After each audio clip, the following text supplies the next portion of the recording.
मैं क्या कर रहा हूँ, मैं क्या लूट रहा हूँ, क्या लुटा रहा हूँ। विचार करें इस पर। और ये मैं क्यों कर रहा हूँ, विचार करें इस पर। मैंने देखा परम पिता के प्रेम में, जिन्हें मैं परम पिता कहता हूँ वही आपके इष्ट हैं। चाहे अल्लाह कहते हैं, चाहे ईश्वर, चाहे परमेश्वर, चाहे भगवान, चाहे शिव कहते हैं। जिनको आप शिव कहते हैं, परम पिता कहते हैं, वास्तव में आपको अगर एक नाम दिया गया है तो कहीं यही नाम किसी और रूप में औरों ने भी स्वीकार किया है। और इसी वजह से, केवल नामों की वजह से नफरतें भी हैं और भिन्नताएं भी हैं। वो नाम हमारे किस काम का, जिसका हमें लाभ नहीं। जिस नाम के नामी का पता नहीं, उसका हमें क्या लाभ। जो वस्तु है वो हमारे मतलब की है, हमें नाम नहीं। और किसी के साथ जुड़ने के लिए नाम की आवश्यकता नहीं है, हमारे भावनाओं की आवश्यकता है। शब्दों की आवश्यकता नहीं है, हमारे भाव की आवश्यकता है। तो किस लिए ये सारे कार्य किए जा रहे हैं। मुझे परम पिता के प्रेम से हासिल हुआ है कि ये समस्त सृष्टि परम पिता की बनाई हुई है। और जब मैं परम पिता का हो चुका हूँ, जब मैंने परम पिता को धारण किया है, जब मैंने परम पिता से प्रेम किया है, तो परम पिता की हर वस्तु, हर चीज मुझसे श्रेष्ठ है, मेरे लिए सम्मान का कारण है। मैं उसका सम्मान करूं तभी परम पिता मुझसे और अधिक प्रसन्न होंगे।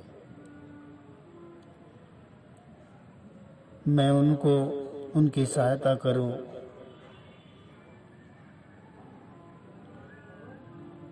जो प्रेम मुझे मिला है मैं उनमें बांटूं, जो विश्वास मुझे मिला है मैं उन तक पहुंचाऊं। जिन नफरतों में वो अपने आप को झोंक रहे हैं, उनसे उन्हें बचाऊं। उनके इस बहुमूल्य जीवन की कीमत उनको बताऊं। ये भाव परम पिता से प्रेम करने के बाद उत्पन्न हुए हैं। मैंने इंसान के उस जहाँ नफरतों के रूपों को देखा है, वहीं प्रेम के भी रूपों को देखा है। परम पिता के प्रति अपनी भावनाएं व्यक्त करने वाले, अपने सच्ची श्रद्धा सुमन समर्पित करने वाले भी देखे हैं।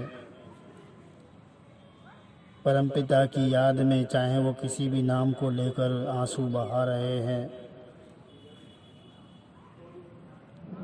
चाहे वे किसी भी रूप को लेकर आंसू बहा रहे हैं, देखे हैं।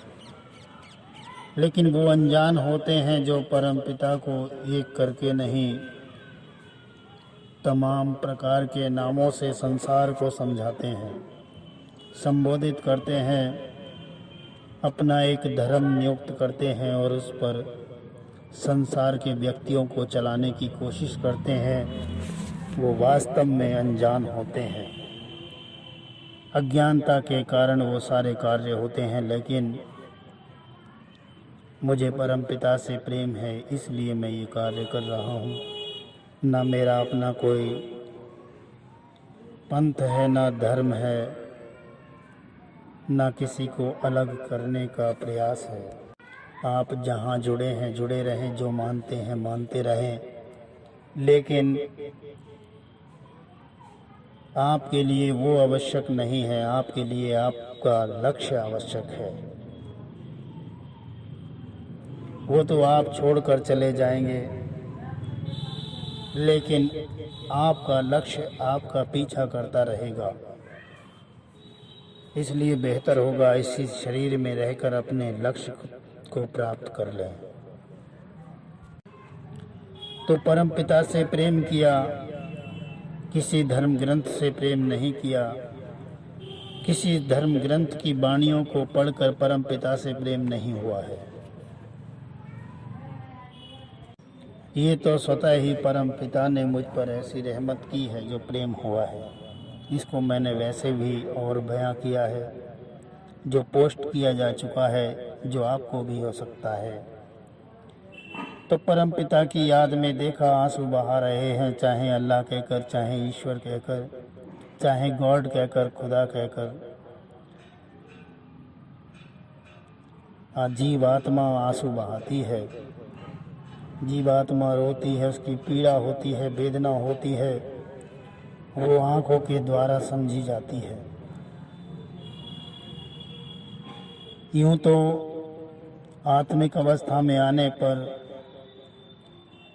सभी अपने लगते हैं और सभी जीवात्माओं का दर्द भी महसूस होता है। इसी ये दर्द को देखते हुए परमपिता से निवेदन किया, मैं चाहता हूँ परमपिता, ये मेरी इच्छा है कि जो आनंद मुझे मिला है, जो प्रेम आपसे मुझे मिला है, जो विश्वास आपका मुझे मिला है, मैं इन दुखी जीवात्माओं को बांटना चाहता हूँ। आप मुझे आज्ञा दें। परमपिता ने काफ़ी समझाया, लेकिन शायद जिस प्रकार से कहते हैं कि भगत के बस में है भगवान, वो भगत कौन है? वो जीवात्मा प्रेमी है। जो प्रेम करती है जीवात्मा, वो अपने इष्ट को मना ही लेती है। इसी प्रकार से परमपिता ने निवेदन को स्वीकार किया, प्रार्थना को स्वीकार किया और इजाज़त दे दी। ठीक है,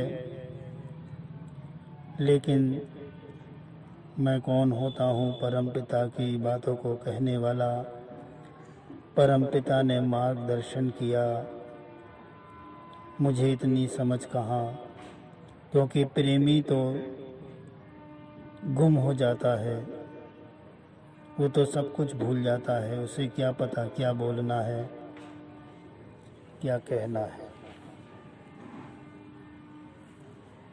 वो तो ज्ञान सहित नहीं, ज्ञान रहित हो जाता है, उस पर ज्ञान नहीं रहता, वो मूर्ख हो जाता है। मैं भी मूर्ख हुआ हूँ। ये तो परमपिता की असीम रहमत है, जो इच्छा व्यक्त की और परमपिता ने स्वीकार की और साथ में सारी व्यवस्थाएं प्रदान की और इस रास्ते पर चला दिया जिस पर चलना चाह रहा था, कि आपके प्रेम में जो आंसू बहा रहे हैं उनकी इच्छाएं भी पूरी हो जाएं। जो नफ़रतों की आग में जले जा रहे हैं वो भी अपने आप को नफ़रतों से बचा लें, एक उस शांति को प्राप्त हो जाएं जो उनके जीवन में भी बनी रहे और उस जीवन के बाद भी हर प्रकार से परमपिता मार्गदर्शन कर रहे हैं, हर प्रकार से परमपिता सहाई हैं। अब इसको क्या कहें, लूट ना कहें या लूट ना कहें, क्योंकि शब्द एक ही प्रकार से है लेकिन मात्राओं का फर्क है। एक है लुटना, एक है लूटना, और मैं दोनों ही काम कर रहा हूँ। बल्कि 2 नहीं 3 काम कर रहा हूँ। परमपिता के प्रेम को लुटा रहा हूँ, परमपिता के प्रेम को लूट भी रहा हूँ।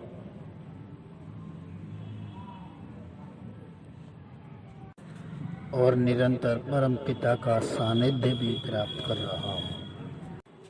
आगे कुछ नहीं कहूँगा। परमपिता के दिव्य संदेश आप सभी तक पहुँच रहे हैं। उन्हें पढ़ें, सुने, अपने आप को इस काबिल बनाएं जो परमपिता की आप ज़रूरत बन जाएं। और वो तभी संभव होगा जब आप परमपिता को अपनी ज़रूरत समझेंगे। 1 मार्च 2020 का समय दे दिया है, लेकिन यदि परमपिता को अपनी आवश्यकता बनाना है तो अपने आप को समय दीजिए, अपने आप को तैयार कीजिए, तभी आनंद की प्राप्ति होगी, परमपिता का दीदार होगा। क्योंकि बिना तैयारी के अगर कोई भी चीज़ ली जाए तो वो गिरकर टूट जाती है। उदाहरण के तौर पर यदि कोई नीचे व्यक्ति खड़ा है और एक बहुमूल्य तोहफा ऊपर से फेंक दिया जाए और वह तैयार नहीं है, सक्षम नहीं है, तो वो उसे पकड़ नहीं पाएगा, वो गिरकर टूट जाएगी, जिससे कि वो बहुमूल्य तोहफे की कीमत भी गिर जाएगी और देने वाला भी किसी काम का नहीं, लेने वाला भी किसी काम का नहीं, और वो बहुमूल्य तोहफा भी किसी लाभ का कारण नहीं बन सकता। इसलिए निवेदन है कि यदि आप परमपिता से प्रेम करते हैं तो परमपिता की इस आवाज़ तक आप पहुँचें और औरों को भी पहुँचाने का कारण बनाएं, अर्थात इसको अधिक से अधिक शेयर करें। निसंकोच, निडर, चाहे संसार में कितनी भी ऊंची पदवी पर इंसान क्यों ना हो, आप परमपिता की रहमतों के पात्र अवश्य बनते चले जाएंगे।